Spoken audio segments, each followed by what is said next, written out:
कल जो अपन लिख रहे थे करंट, उसी को अपन आगे बढ़ाते हैं। और इसमें अगला जो लिखना,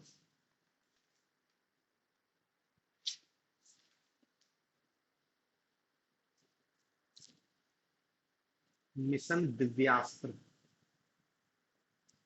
मिशन दिव्यास्त्र, ये क्या है? ये डीआरडीओ का एक मिशन है।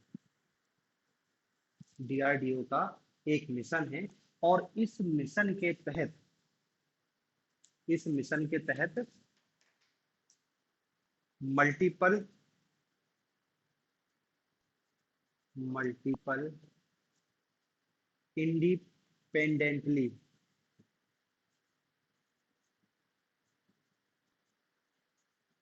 मल्टीपल इंडिपेंडेंटली टारगेटेबल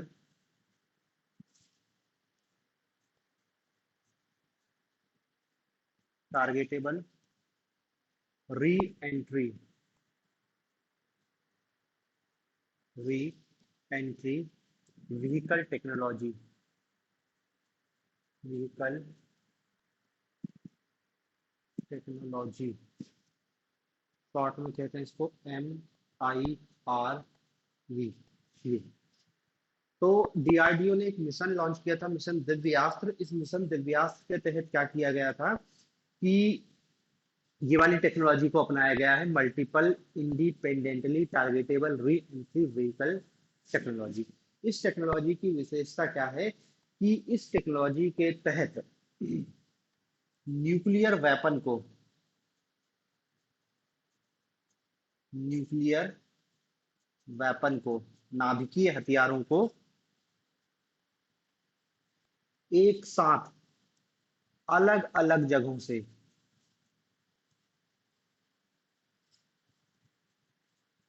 अलग अलग जगहों से लॉन्च किया जा सकता है। अलग अलग जगहों के लिए, या ऐसा लिख लेना, अलग अलग जगहों के लिए टारगेट किया जा सकता है। जगहों के लिए टारगेट किया जा सकता है।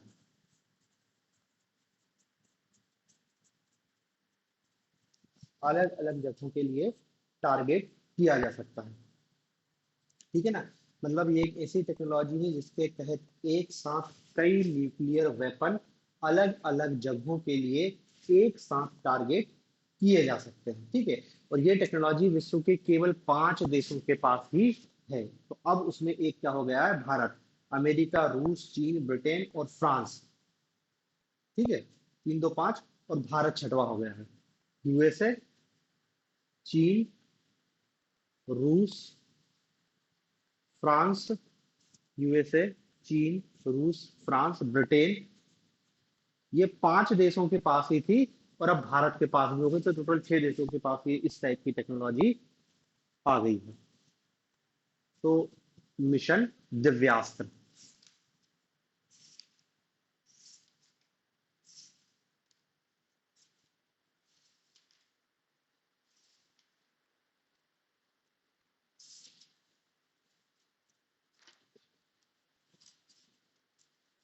फिर इसमें आगे देखते हैं।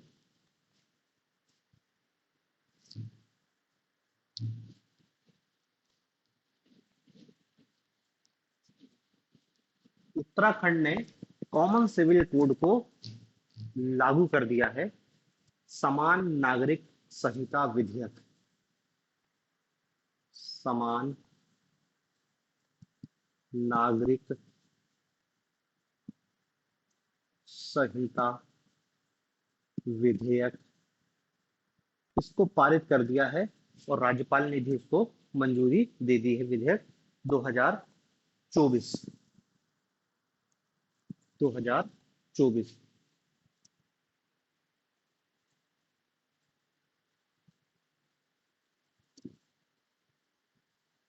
ठीक है। अब देखो, कॉमन सिविल कोड, अभी तक भारत में कॉमन सिविल कोड नहीं है। हमारे संविधान का आर्टिकल 44 कॉमन सिविल कोड की बात करता है कि फौजदारी मामलों में तो कॉमन सिविल कोड, फौजदारी मामलों में नियम कानून अलग नहीं चलते हैं। अपराध कोई ने भी किया हो, सजा सबके लिए एक सी होगी, इसमें नहीं देखते हैं भेदभाव। लेकिन भारत में क्या है, घरेलू मामले में, दीवानी मामले इसको कहते हैं, घरेलू मामले, विवाह, संपत्ति, तलाक, उत्तराधिकारी, इसके मामले में अभी भी कॉमन सिविल कोड लागू नहीं है। सबका अलग अलग चलता है, मुसलमानों का अपना पर्सनल लॉ चलता था, हिंदुओं का अपना अलग चलता है, ऐसा था, ठीक है। तो 44 में तो लिखा है कॉमन सिविल कोड, लेकिन वो क्या है जानते हो, नीति निर्देशक का तो है, सरकार की जब इच्छा होगी, जब क्षमता होगी, तब उसको लागू करेंगे। उत्तराखंड ने इस कॉमन सिविल कोड को लागू करने के लिए एक अधिनियम पारित कर दिया है, विधेयक था वो अधिनियम बन गया। तो आपसे क्वेश्चन ये पूछेगा कि कौन सा राज्य है जिसने, ये भारत का पहला राज्य है जिसने कॉमन सिविल कोड के लिए कानून बनाया है। यद्यपि गोवा में भारत में पहले से ही कॉमन सिविल कोड लागू है, याद रखना, गोवा में पहले से ही समान नागरिक संहिता लागू है, लेकिन ये पुर्तगालियों के द्वारा लागू की गई थी। मतलब पहले से, आजादी के पहले से ही वहां पे क्या है, कॉमन सिविल कोड लागू है। आजादी के बाद यदि किसी राज्य ने पहली बार कॉमन सिविल कोड के लिए प्रावधान किया है तो वो है उत्तराखंड। तो अब देखो, क्वेश्चन देख के समझ जाना कि क्या पूछना चाह रहा है वो। तो अब इस हिसाब से तो भारत के दो राज्य हो गए जहाँ पे कॉमन सिविल कोड है, गोवा और उत्तराखंड। लेकिन गोवा का कॉमन सिविल कोड क्या है, पुर्तगालियों द्वारा बनाया गया था और उसी समय का लागू है। ये वाला क्या है, अभी लागू किया गया है। तो ये वास्तव में ये उत्तराखंड एक तरह से पहला राज्य हो गया जिसने कॉमन सिविल कोड के लिए अधिनियम बनाया है, ठीक है। और देखो, इस अधिनियम को बनाने के लिए एक समिति बनाई गई थी, रंजना प्रकाश देसाई की अध्यक्षता में।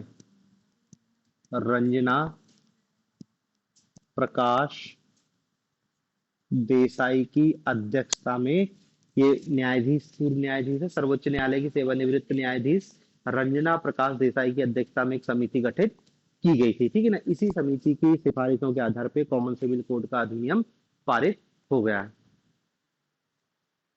ठीक है। तो कायदे से भारत का पहला राज्य जिसने कॉमन सिविल कोड के लिए अधिनियम बनाया उत्तराखंड। गोवा में पहले से लागू है, पुर्तगालियों के द्वारा लागू किया गया था। और देखो, इस समान नागरिक संहिता मतलब वही विवाह, तलाक, संपत्ति, इस मामले में सभी कोई को विशेषाधिकार नहीं होगा, सबके लिए एक टाइप के ही कानून होंगे। इसमें इनने लिव इन रिलेशनशिप को भी शामिल किया है, live in relationship, live in relationship को भी शामिल कर दिया। लेकिन बस ये है, मतलब देखो, समान नागरिक संहिता लिव इन रिलेशनशिप में रहने की अनुमति देती है, लेकिन क्या बोलता है कि जो भी ये कहेगा उसको पंजीकरण कराना अनिवार्य होगा, रजिस्ट्रेशन कराना अनिवार्य होगा, ठीक है ना। यदि 1 माह तक आप बिना पंजीकरण के लिव इन में रहते हो तो आपको फिर जेल हो जाएगी, सजा का प्रावधान है विधेयक में। और लिव इन रिलेशन के लंबे प्रावधान है कि इससे भी कोई संतान भी पैदा हुई तो उसको भी संपत्ति में उत्तराधिकार दिया जाएगा। हाँ, एक चीज और याद रखना है कि अनुसूचित जाति को इससे छूट है, अनुसूचित जातियों को समान नागरिक संहिता के विधेयक के दायरे से बाहर रखा गया है। मतलब कायदे से अभी भी कॉमन सिविल कोड नहीं है, ट्राइबल्स को वहां पे बाहर किया गया है, ठीक है। तो ये कॉमन सिविल कोड है, उत्तराखंड में लागू किया गया है। हाँ?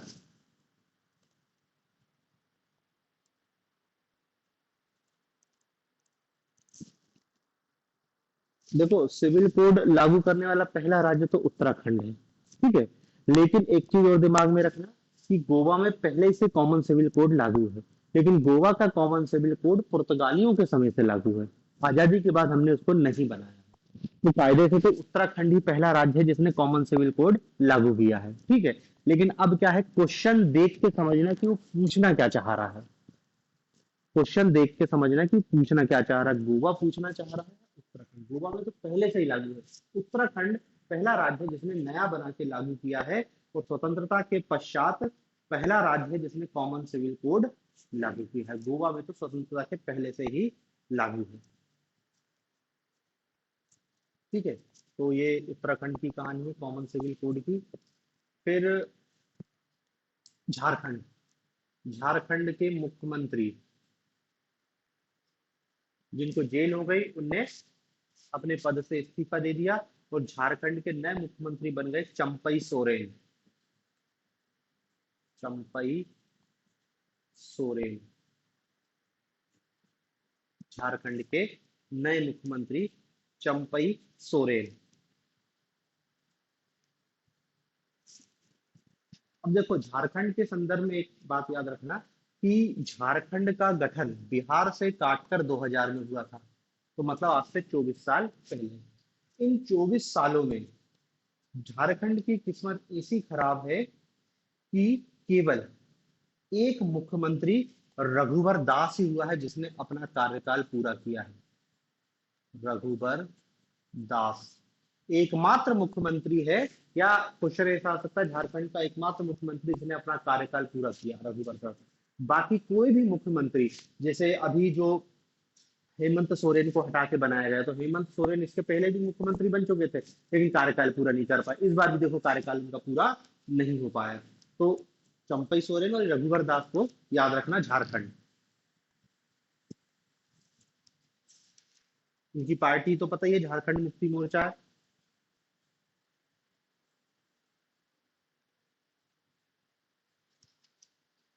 फिर इलेक्टोरल बॉन्ड की न्यूज है, चुनावी बॉन्ड। चुनावी बॉन्ड, इलेक्टोरल बॉन्ड, हालांकि अब इससे क्वेश्चन नहीं पूछेगा क्योंकि इसमें सरकार की बेइज्जती है, लेकिन फिर भी अपन को तो पता होना चाहिए। तो क्या है, देखो चुनावी बॉन्ड की स्कीम 2018 में प्रारंभ की गई थी केंद्र सरकार के द्वारा। और इस चुनावी बॉन्ड स्कीम के तहत क्या बोला गया था कि यदि कोई व्यक्ति या कंपनी या कोई संस्था राजनीतिक दलों को चंदा देना चाहती है तो उसको स्टेट बैंक से जाके, केवल स्टेट बैंक में मिलते थे, स्टेट बैंक से उस पार्टी को, उस पार्टी के बॉन्ड खरीदने होंगे। और बॉन्ड की जो वैल्यू है 1000 से लेकर 1 करोड़ तक थी। मतलब 1000 का बॉन्ड खरीदो या 10,000 का खरीदो या 1 लाख का खरीदो या 10 लाख का या 1 करोड़ का, बस इसी डोमिनेशन में बॉन्ड मिलते थे। यदि तुमको 5,000 दान देना है तो 1,000 के 5 बॉन्ड लोगे। यदि तुमको 5 लाख का दान देना है तो 1-1 लाख के 5 बॉन्ड तुमको खरीदना पड़ेगा। ठीक है।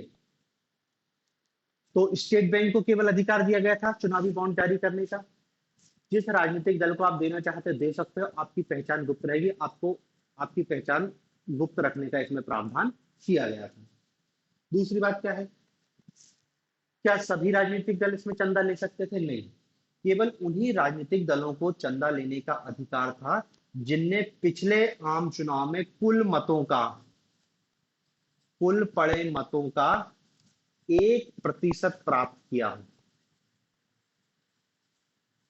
कुल पड़े मतों का 1% प्राप्त किया हो, मतलब कोई भी, चाहे लोकसभा का लास्ट इलेक्शन हो या विधानसभा का लास्ट इलेक्शन हो, दोनों में से आपने कुल पड़े मतों का यदि 1% प्राप्त किया है तो आपको चुनावी इलेक्टोरल बॉन्ड से चंदा लेने का अधिकार मिल जाएगा।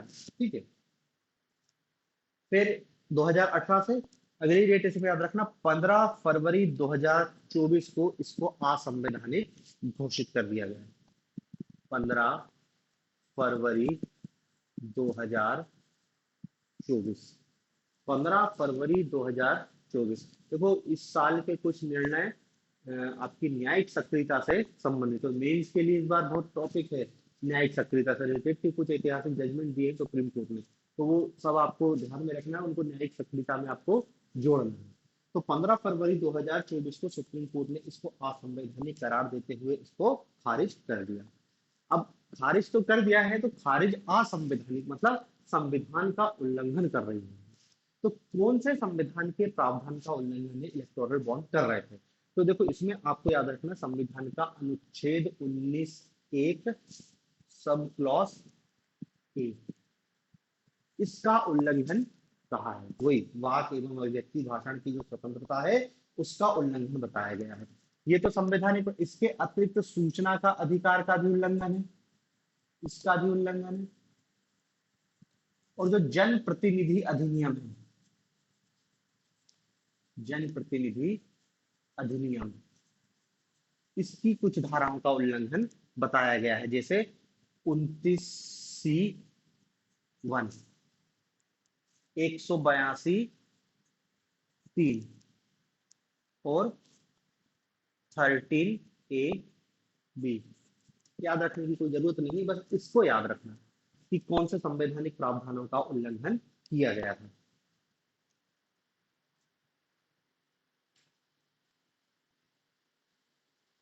ठीक है, बस इसमें इतने याद अपने काम की चीज है। 2018 से अभी रद्द किया गया, 19 का उल्लंघन है, बाकी बात ठीक है। बाकी ने आदेश दिया था कि 6 मार्च तक बताओ किसने किसको कितना चंदा दिया, तो वो सार्वजनिक पब्लिक डोमेन में वो बात भी आ गई।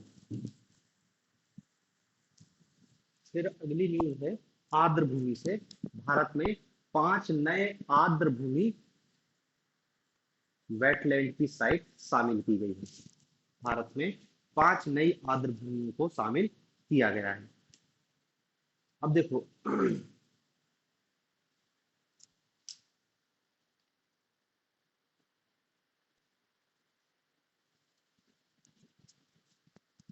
5 को शामिल किया गया है।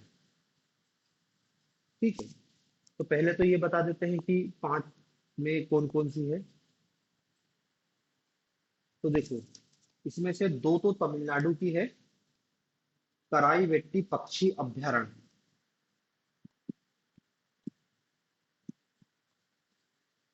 कराई वेट्टी पक्षी अभ्यारण्य,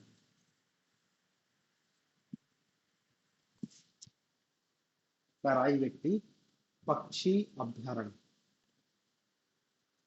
और दूसरा है Longwood solar reserve. Longwood solar reserve 1, ये दोनों तमिलनाडु की है।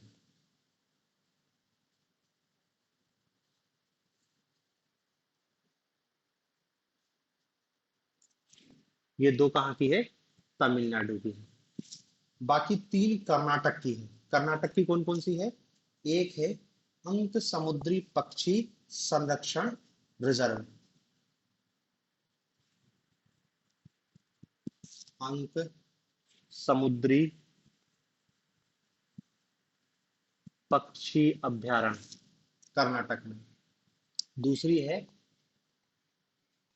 अघनाशिनी एस्चुरी। अघनाशिनी एस्चुरी। और तीसरी है मगधी केरे संरक्षण रिजर्व। मगधी केरे संरक्षण रिजर्व। ठीक है, ये 5 आर्द्र भूमि वेटलैंड की साइट है जो वेटलैंड रिजर्व में अपनी सूची में शामिल की है रामसर साइट। तो देखो, इसमें ये तो 5 तो याद है रखना है, इसके अतिरिक्त एक चीज और याद रखना है कि भारत में आर्द्र भूमि स्थलों की संख्या अब 80 हो गई है। भारत में आर्द्र भूमि, या इसको आर्द्र भूमि रामसर स्थलों की संख्या, आर्द्र भूमि रामसर स्थलों की संख्या। वेटलैंड को लेके जो समझौता हुआ था, ईरान के रामसर शहर में एक संधि पे हस्ताक्षर हुआ था 2 फरवरी 1971 को। तो तब से रामसर साइट पे जो महत्वपूर्ण वेटलैंड है उनको शामिल किया जाता है। तो अब भारत के कितने साइट रामसर की? एक है अंक समुद्री पक्षी संरक्षण रिजर्व, अंक समुद्री। दूसरा है अघनाशिनी एश्वरी, अघनाशिनी एश्वरी। और तीसरा है मगधी केरे संरक्षण रिजर्व, मगधी केरे संरक्षण रिजर्व।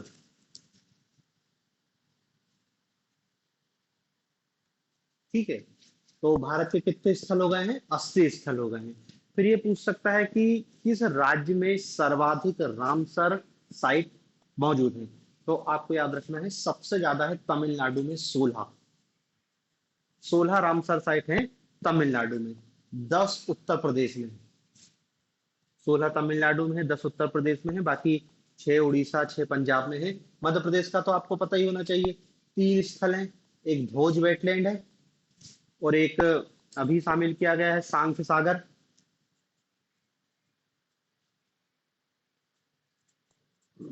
सांख्य सागर। और तीसरा सिरपुर वेटलैंड। तीन है सिरपुर। ठीक है, ये तो अपन पहले से ही जानते हैं।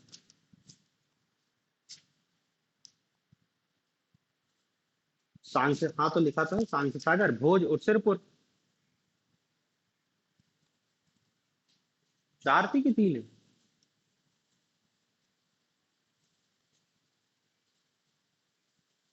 तो ये दो इंदौर वाली तो है, सांख्य सागर।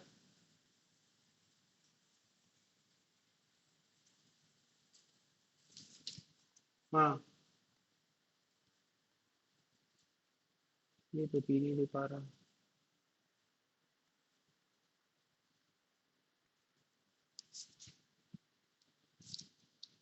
तो चार है मतलब मध्य प्रदेश में। हाँ।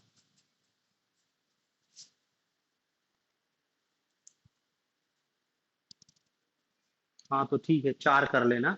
चार है मध्य प्रदेश में। बाकी सर्वाधिक तमिलनाडु में है, 16।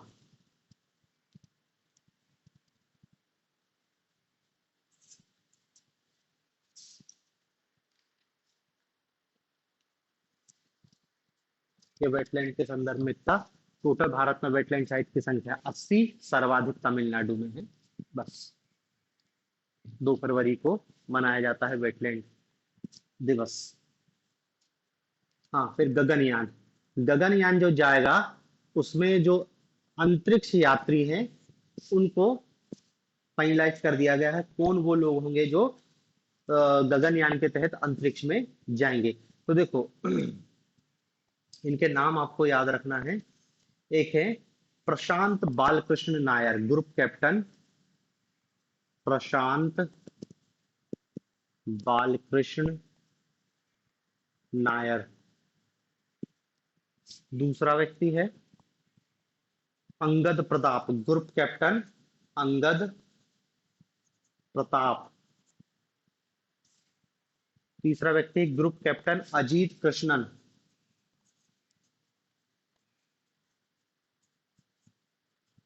अजीत कृष्णन। और चौथा व्यक्ति है विंग कमांडर शुभांशु शुक्ला।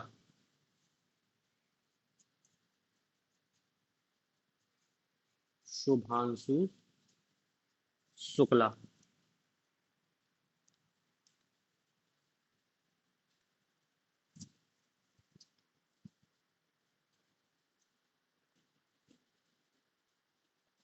ठीक है, तो ये चार लोगों का सिलेक्शन किया गया है अंतरिक्ष यान में जाने के लिए। गगनयान जाएगा 2024-25 में, इसको लॉन्च करना था। और अब देखो कब लॉन्च होता, ये चार लोग जाएंगे।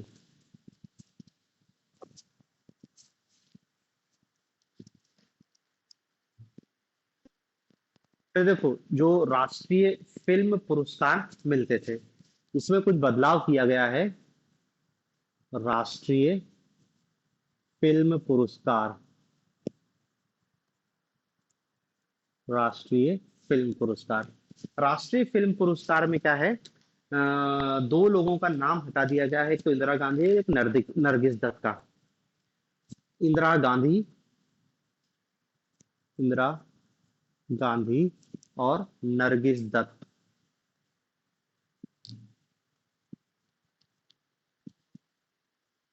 नरगिस दत्त। इंदिरा गांधी और नरगिस दत्त। दरअसल क्या है, इंदिरा गांधी जो राष्ट्रीय फिल्म पुरस्कार मिलता था, वो किसी निर्देशक की सर्वश्रेष्ठ पहली पिक्चर के लिए जो पुरस्कार मिलता था, उसको कहते थे इंदिरा गांधी राष्ट्रीय फिल्म पुरस्कार। इसका नाम बदल के कर दिया गया है किसी निर्देशक की सर्वश्रेष्ठ पहली पिक्चर। मतलब सीधे सीधे आपको याद रखना है, इंदिरा गांधी का नाम हटा दिया और नरगिस दत्त के नाम से पुरस्कार नहीं मिलेगा। नरगिस दत्त के लिए जो पुरस्कार मिलता था वो राष्ट्रीय एकता के लिए दिया जाता था। ऐसी पिक्चर जिसने राष्ट्रीय एकता को बढ़ाया हो, तो नरगिस दत्त के नाम से अवार्ड देते थे। अब उसको भी बदल दिया गया है। उसको भी क्या है, राष्ट्रीय सामाजिक एवं पर्यावरण मूल्यों को बढ़ावा देने वाली सर्वश्रेष्ठ फिल्म कहा जाएगा। तो बस ये नाम रखो, इंदिरा गांधी और नरगिस दत्त का नाम हटा दिया है। दूसरा, पुरस्कार राशि में वृद्धि की गई है। जैसे जो दादा साहब फाल्के पुरस्कार मिलता था उसकी राशि 10 लाख से बढ़ाकर 15 लाख कर दी गई है। काय में? दादा साहब फाल्के। दादा साहब फाल्के अवार्ड में अब क्या है, 10 की जगह 15 लाख मिलेगा।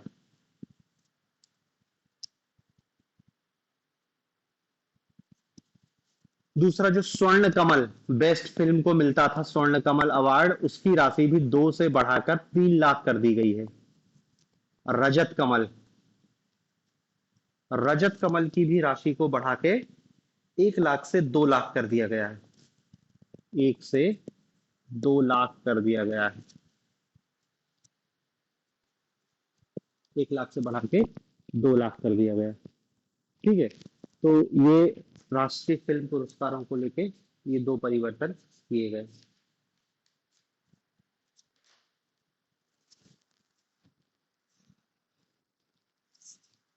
फिर देखो, जो अंतरिक्ष क्षेत्र में प्रत्यक्ष विदेशी निवेश एफडीआई, अंतरिक्ष क्षेत्र में एफडीआई, प्रत्यक्ष विदेशी निवेश, इसकी सीमा में सरकार ने कुछ परिवर्तन कर दिया। एफडीआई 100% कर दी गई है, लेकिन आपको 3 सेक्टर उनने डिवाइड किए हैं कि यदि भारत में कोई विदेशी व्यक्ति या विदेशी कंपनी अंतरिक्ष सेक्टर में निवेश करता है तो अंतरिक्ष सेक्टर को उनने 3 सेक्टरों में बांट दिया है और तीनों सेक्टरों में अलग अलग एफडीआई की लिमिट को रखा है। जैसे पहला सेक्टर उनने बोला है उपग्रह विनिर्माण और प्रचालन, उपग्रह विनिर्माण एवं प्रचालन, उपग्रह विनिर्माण एवं प्रचालन, सैटेलाइट मैन्युफैक्चरिंग एंड ऑपरेशन। ठीक है, इसमें है 74% ऑटोमेटेड रूट से, ऑटोमेटेड रूट से। देखो, एफडीआई के 2 रूट होते हैं, एक ऑटोमेटेड रूट होता है और एक के लिए सरकार से मंजूरी लेनी पड़ती है। तो 74%, मतलब आप यदि भारत में सैटेलाइट निर्माण करना चाह रहे हैं तो भारतीय कोई कंपनी में 74% निवेश कर लो, सरकार की कोई परमिशन की जरूरत नहीं। लेकिन यदि 74% से ज्यादा निवेश करना चाहते हो तो सरकार की परमिशन लगेगी। तो कायदे से देखा जाए तो एफडीआई तो भारत सरकार ने 100% कर दिया है, अंतरिक्ष क्षेत्र में एफडीआई 100% कर दिया है, लेकिन क्या है, ऐसा कैप लगाया गया है कि इतना ही होगा ऑटोमेटेड रूट से, इसके बाद आपको यदि इससे ज्यादा करना है तो फिर क्या है, सरकार से मंजूरी लेनी पड़ेगी। दूसरा है सैटेलाइट लॉन्चिंग, उपग्रह लॉन्च और इससे संबंधित गतिविधियां, उपग्रह सैटेलाइट लॉन्चिंग और इससे संबंधित गतिविधियां, इसमें बोला गया है 49% ऑटोमेटेड रूट है और इसके बाद आपको सरकार से मंजूरी लेनी पड़ेगी। और तीसरा क्षेत्र है उपग्रह के पार्ट्स और प्रणाली, उपग्रह के पार्ट्स निर्माण, इसमें 100% है ऑटोमेटेड रूट से, सरकार से कोई परमिशन लेने की जरूरत नहीं है। ठीक है, तो ये जो नई अंतरिक्ष नीति 2023 में बनाई है सरकार ने, उसमें ये एफडीआई को लेके नई बात सरकार ने कही है। फिर एक और न्यूज है टेली डेंसिटी, भारत में टेली डेंसिटी मतलब प्रति 100 लोगों पर कितने सेलुलर फोन, कितने मोबाइल फोन हैं भारत में। तो देखो, 2023 का डाटा है कि भारत में टेली डेंसिटी 85.23% है। बस ये डाटा मेन है जो याद रखना है, भारत की टेली डेंसिटी 85%, 85.23% है। अब उसमें शहरी क्षेत्र में अलग है, ग्रामीण क्षेत्र में अलग है। चाहो तो लिख लो कि शहरी क्षेत्र की टेली डेंसिटी है 133.76%, 100% के ऊपर हो गई है, जबकि ग्रामीण क्षेत्र की टेली डेंसिटी है 58.56%। समझ रहे हैं ना कि किस मतलब टेली डेंसिटी का मतलब है प्रति 100 लोगों पर मोबाइल फोन की संख्या। तो भारत में प्रति 100 लोगों पर 85 लोग मोबाइल फोन रखते हैं, अभी भी 15 लोगों के पास मोबाइल नहीं है। शहरी क्षेत्र में तो क्या है, एक व्यक्ति एक से ज्यादा मोबाइल रखता है, तभी तो 133% है। और ग्रामीण क्षेत्र में अभी भी 58% लोगों के पास ही मोबाइल है, 58% लोग इस फोन का यूज कर रहे हैं। यदि देश में सर्वाधिक टेली डेंसिटी की बात करें, तो देश में सर्वाधिक टेली डेंसिटी दिल्ली में ही है। सर्वाधिक टेली डेंसिटी है दिल्ली की, 278.28। मतलब दिल्ली का प्रत्येक व्यक्ति दो से ज्यादा फोन रखे हुए हैं। बाकी सबसे कम का डाटा चाहो तो लिख लो, बिहार में है सबसे कम टेली डेंसिटी। मध्य प्रदेश की लिख लो तुम, तो वो अपने काम की है। मध्य प्रदेश की जो टेली डेंसिटी है वो है 67। एमपी की टेली डेंसिटी है 67.82%। 67.82% टेली डेंसिटी। और यदि पूछा जाए कि सबसे बड़ा मोबाइल ऑपरेटर भारत का, रिलायंस जियो। टोटल जो मोबाइल कस्टमर हैं उनके 39.69% कस्टमर जियो के हैं। जियो के बाद नंबर आता है एयरटेल का, एयरटेल के हैं 32.95। एयरटेल 32.95। और फिर इसके नीचे है वोडाफोन के 19.5। बस शुरू के दो याद रखना, जियो, एयरटेल, और तीसरे नंबर पे है वोडाफोन। वोडाफोन आइडिया दोनों मिल गए हैं, तो वोडाफोन आइडिया। ठीक है, तो ये टेली डेंसिटी की बात हो गई।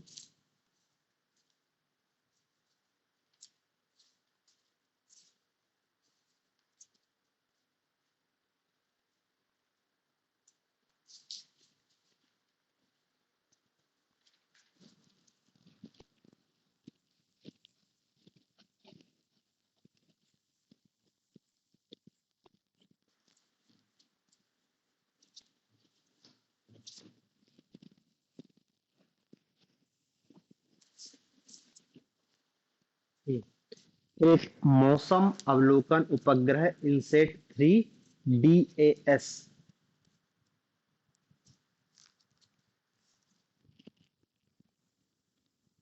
इनसेट 3DS। ये क्या है? ये मौसम अवलोकन उपग्रह है। मौसम अवलोकन उपग्रह है। इसको हाल ही में इसरो ने लॉन्च किया है। इनसेट 3DS। इनसेट 3DS क्या है? मौसम अवलोकन उपग्रह है और इसको हाल ही में लॉन्च किया गया है।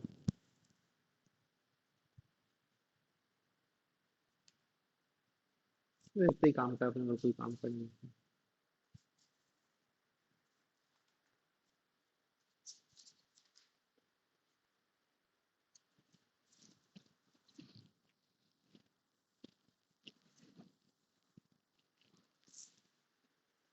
अब देखो, वैसे तो इसके बारे में सब कुछ पता होगा तुमको, फिर भी राम मंदिर को लेके कुछ फैक्ट हैं। राम मंदिर को लेके कुछ फैक्ट हैं।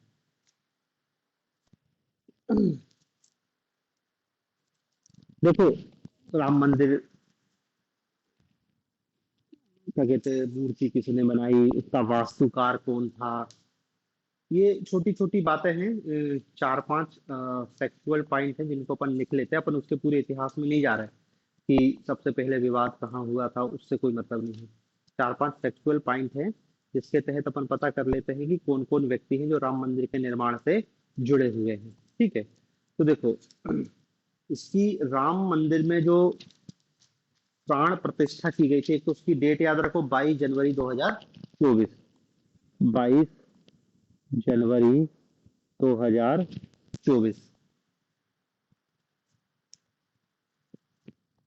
और इसका भूमि पूजन किया गया था 5 अगस्त 2020।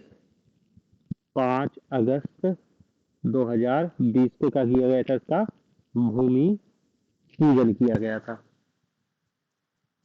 फिर इस मंदिर के जो वास्तुकार हैं वो गुजरात के चंद्रकांत सोमपुरा।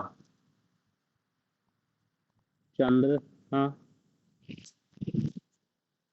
इस मंदिर के जो वास्तुकार हैं वो है चंद्रकांत सोमपुरा। ये क्या है? वास्तुकार। मंदिर का डिजाइन बनाया है।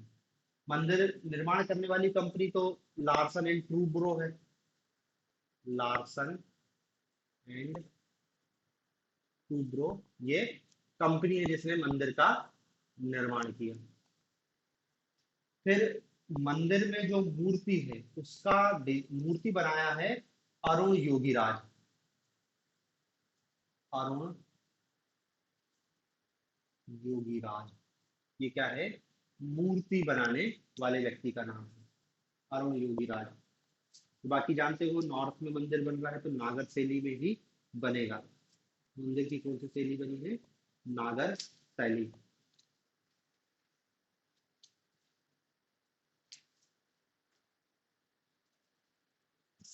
नागर शैली में बना है। ठीक है। कंपनी जिसने मंदिर बनाई है वो है L&T, Larsen and Toubro limited. लेकिन इस पूरी परियोजना का प्रबंधन देखी है TCS ने। मंदिर की परियोजना प्रबंधक TCS, टाटा कंसल्टेंसी सर्विस। बाकी डिजाइन सलाहकार में तो IIT की मदद ली गई। IIT चेन्नई, IIT बॉम्बे, रुड़की, सूरत, हैदराबाद, उससे अपन को मतलब नहीं पता है, वही अपने लिए काफी है।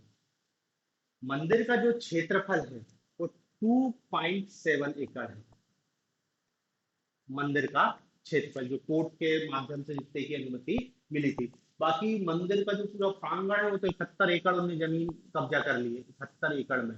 लेकिन ये मंदिर जहाँ पे स्थापित हुआ 2.7 एकड़ में है। लंबाई चौड़ाई उससे कोई मतलब नहीं, नागर शैली है, बात खत्म हो गई।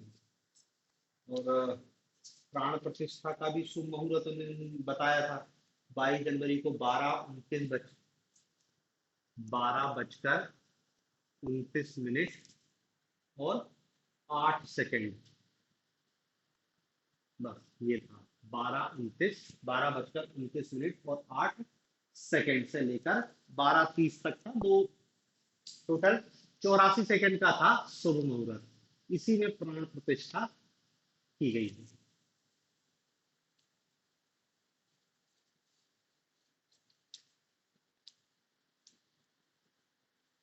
ठीक है। बाकी तो और कुछ नहीं है इसमें। बाकी इतिहास में जानने का तुमको कोई मतलब नहीं है। और फिर वहां पर सरकार ने एयरपोर्ट की घोषणा कर दी है। एयरपोर्ट का नाम हमने रखा है महर्षि वाल्मीकि अंतर्राष्ट्रीय हवाई अड्डा। महर्षि वाल्मीकि अंतर्राष्ट्रीय हवाई अड्डा। अयोध्या स्टेशन का नाम भी रख दिया हमने अयोध्या धाम जंक्शन।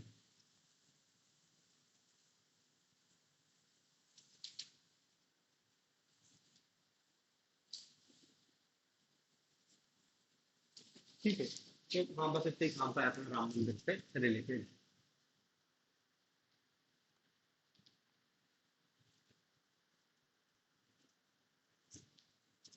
बाकी कल ही बताया था कि आर्टिकल 142 का उपयोग करके सुप्रीम कोर्ट ने राम मंदिर का जो निर्णय वो दिया था, 142 का प्रयोग भी इसमें किया गया था।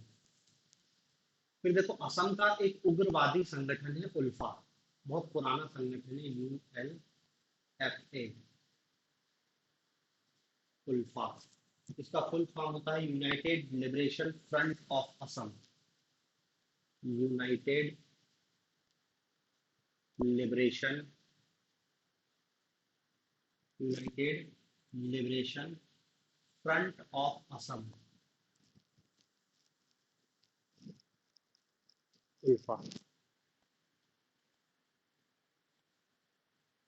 इस उल्फा की स्थापना 1979 में की गई थी असम को स्वतंत्र करने के लिए। स्वतंत्र असम की स्थापना करने के लिए परेश बरुआ, अरविंद से 3 लोगों ने इसकी स्थापना करी थी। अब देखो इसमें न्यूज क्या है कि ये अल्फा, इसके जो लोग थे, इनने इसको समाप्त कर दिया। असम का पूरे नॉर्थ ईस्ट का सबसे बड़ा उग्रवादी संगठन था एक समय उल्फा।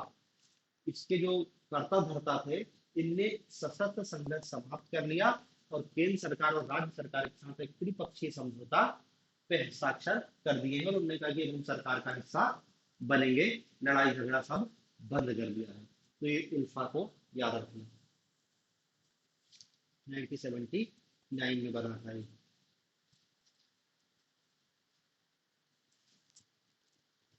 फिर एक आदित्य एल 1 से आई है, Aditya L 1, Aditya L 1। Aditya L 1 क्या है? 126 दिन की यात्रा के पश्चात, आदित्य एल 1 तो पता है ना, जो सूर्य का अध्ययन करने के लिए जो सैटेलाइट भेजा था उसका नाम है Aditya L 1। Aditya L 1 126 day की यात्रा के पश्चात जहां पर इसको भेजा गया था वहां पर वो पहुंच गया। अब इसको भेजा गया था पृथ्वी से 15 लाख किलोमीटर दूर, और जिस बिंदु पर ये जाकर बैठा है या जिस बिंदु पर इसको लगाया गया है उसको कहते हैं, जो आदित्य एल 1 है ना, तो एल 1 का मतलब ही है लैंग्रेज 1,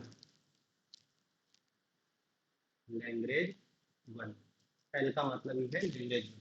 दरअसल क्या है कि ये सूर्य, ठीक है, और ये पृथ्वी, इन दोनों के बीच की दूरी 15 करोड़ किलोमीटर है। पृथ्वी से जब सूर्य की तरफ जाते हैं तो 15 लाख किलोमीटर के आसपास कुछ ऐसे क्षेत्र बनते हैं जहां पे पृथ्वी का गुरुत्वाकर्षण और सूर्य की आकर्षण शक्ति बिल्कुल खत्म, मतलब दोनों का कोई प्रभाव नहीं होता है। यदि उस बिंदु पर कोई वस्तु रख दे तो वहीं पर लटकी रहेगी, ऐसे बिंदु को कहते हैं लैग्रेंज पॉइंट। तो ऐसे टोटल सूर्य और पृथ्वी के बीच हमको 5, जैसे ये L1 है तो L2 भी दिखा, L3, L4, L5, 5 Lagrangian point दिखाई दे, जिसमें से भारत ने अपना सैटेलाइट आदित्य को किस पे रखा? लैग्रेंज 1, इसलिए उसका नाम है आदित्य L 1। ठीक है, और ये जो सूर्य की जिस कक्षा में रखा गया है वो कक्षा क्या है? अंडाकार कक्षा है, और अंडाकार कक्षा के लिए हेलो ऑर्बिट शब्द का उपयोग करते हैं, हेलो ऑर्बिट। समझ रहे हैं ना, मतलब जो L 1 चक्कर लगाएगा सूर्य का तो वो अंडाकार कक्षा में लगाएगा, तो उस अंडाकार कक्षा को कहते हैं हेलो ऑर्बिट। तो आदित्य L 1 कहाँ है? Aditya L 1 Lagrangian point L 1 पर है, हेलो ऑर्बिट में। ठीक है, और इसका कार्यकाल 5 वर्ष बताया गया है कि 5 वर्ष सूर्य का अध्ययन करेगा, सूर्य की बाहरी सतह कोरोना उसका अध्ययन करेगा।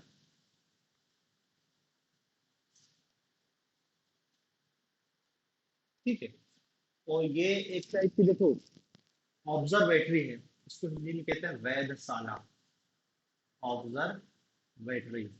भाई ये यहाँ पर स्थित है, और यहाँ से फिर क्या है, सूर्य का अध्ययन करता है, जहाँ बैठ के अध्ययन किया जाता है उसी को कहते हैं वेधशाला, ऑब्जर्वेटरी। तो आदित्य L 1 याद रखना।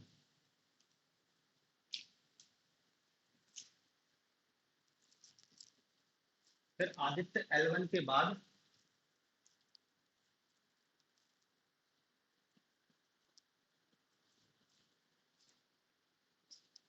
एक्सपोस्ट, एक और उपग्रह है इसरो ने, जिसका नाम है ex post, x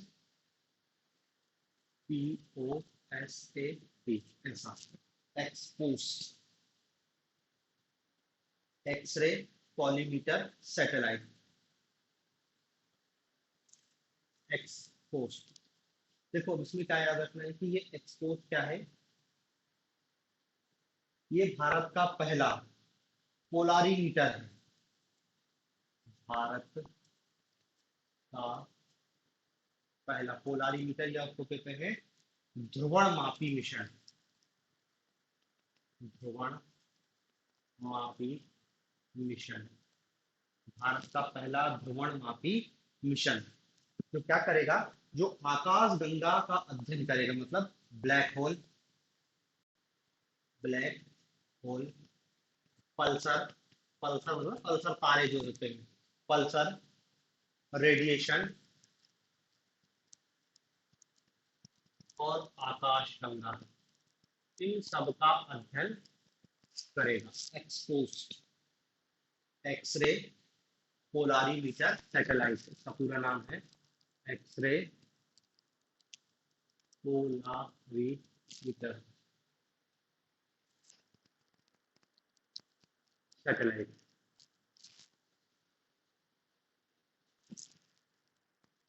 satellite X ray polarimeter satellite.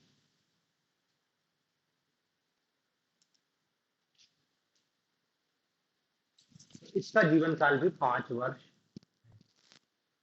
और ये ब्लैक होल के अध्ययन करने के लिए भारत का पहला मिशन है। और भारत दुनिया में दूसरा देश हो गया है यूएसए के पश्चात जो ब्लैक होल का अध्ययन करने के लिए कोई मिशन भेजा है। भारत यूएसए के बाद दुनिया का दूसरा देश हो गया है जिसने क्या ब्लैक होल के अध्ययन के लिए कोई मिशन लॉन्च किया। उस मिशन का नाम है expose x ray polarimeter.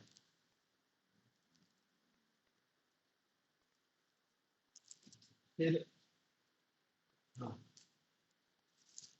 Elon Musk जो दुनिया के सबसे रईस आदमी है, कभी ऊपर नीचे होते रहते हैं, उनकी कंपनी है स्पेस एक्स।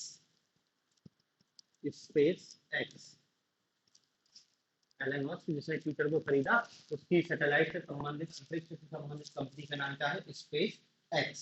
इस स्पेस उपग्रह है, इस स्पेस एक्स कंपनी ने भारत की इसरो से एक सैटेलाइट छुड़वाया।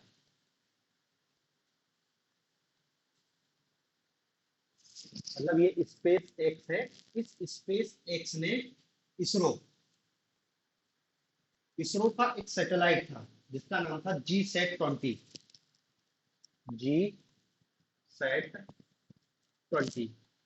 G-SAT-20। इस G-SAT-20 को इस स्पेस एक्स ने इस स्पेस एक्स के जरिए अंतरिक्ष में भेजा। समझ रहे? इसरो का उपग्रह है G-SAT-20 जिसको स्पेस एक्स ने अंतरिक्ष में भेजा। इसरो की क्षमता नहीं होगी इतना वजनी उपग्रह को अंतरिक्ष में भेजने की, तो उसने स्पेस एक्स की मदद ली। बाकी आप जान रहे हो इसरो ने अपनी एक वाणिज्यिक शाखा खोल दी है NSIL, new space India limited. वही सब कुछ इसको देखेगी। न्यू स्पेस इंडिया लिमिटेड ये क्या है? ये इसरो की वाणिज्यिक इकाई है जो क्या है पूरा पैसे देने का काम देखती है, उपग्रह छोड़ना और जो भी उससे कमाई धमाई होगी सब न्यू स्पेस इंडिया लिमिटेड ही देखती है। ठीक है।